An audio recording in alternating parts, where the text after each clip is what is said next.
আজকে এই রাজশাহী বিশ্ববিদ্যালয় কেন্দ্রীয় লাইব্রেরি থেকে আমরা ঘোষণা দিচ্ছি, রাকসু ঘোষণা দিচ্ছে, রাজশাহী বিশ্ববিদ্যালয়ে আওয়ামী ফ্যাসিবাদের মদতপুষ্ট কোন শিক্ষক কর্মকর্তা কর্মচারী যদি চাকরি করে তাদেরকে আগামী রবিবার থেকে কলার ধরে টেনে টেনে আমরা প্রশাসনিক ভবনের সামনে বেঁধে রাখবো ইনশাআল্লাহ। ভারতের পরিকল্পনা এবং বাংলাদেশের আওয়ামী ফ্যাসিস্টদের পরিকল্পনার সমন্বয়ে তাকে যেই হত্যাযোগ্য করে তোলার জন্য দীর্ঘদিনের যেই তাদের আয়োজন ছিল তারা সফলভাবে বাস্তবায়ন করতে পেরেছে আমরা বলতে পারি।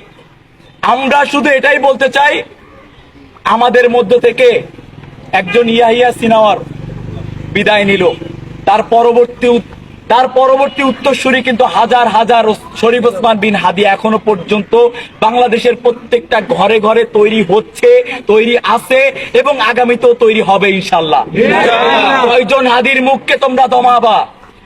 একটা জিনিস খুব স্পষ্ট ভাবে বলে দিতে চাই, ভারতীয় আধিপত্যের বিরুদ্ধে যেই রাজনৈতিক দল লড়াই করবে তারাই আমাদের বন্ধু।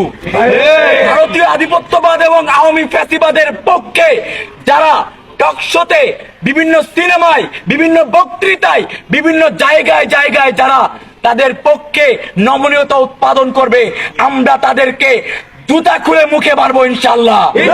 তাদের প্রতি ন্যূনতম নমনীয়তা দেখানোর কোনো সুযোগ নাই।